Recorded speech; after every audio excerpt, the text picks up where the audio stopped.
që merren me vlerësimin e arsimit të lartë. Mund me dalë me ujë apo vjedhër shqiptarët ajo. Edhe ai është sukses. Për ty cilat janë pikat e forta të qeverisjes? E konsideroj që njëra nga këto suksese është edhe kjo për Ministrinë e Arsimit.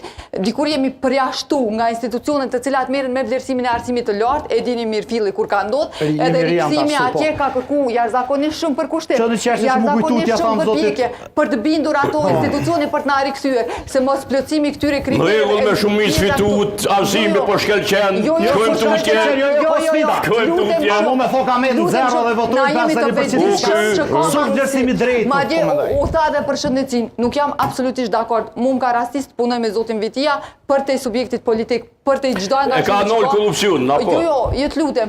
Është ministër, tashmo ministër, se dikur ka qenë drejtori i shëndetësisë në komunën e Prishtinës dhe këtë nëse dikush ka arrit me transformu si drejtori më i mirë se si ministër, edhe unë pajtoj. Jo, të lutem Halet. Ato që kalojnë të rol të mirë edhe në kohën e pandemisë, mos harrojmë. Për të kësaj. Më falni se na po bëjmë një gabim në parim.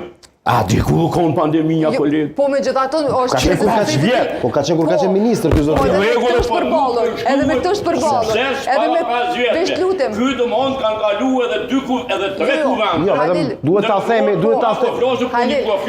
Po pse duhet ta themi vetëm pak, duhet ta themi sekondër që duhet ta themi që edhe Armend Zema i ka qenë ministër shumë i mirë i shëndetësisë. Po tek kësaj për këtë duhet ta mohojmë. Përballja me një sistem totalisht degraduar të shëndetësisë në kushte pandemie, nuk pajtojmë që atje vetëm janë 2 spitalet. Shëndetësia po shohën,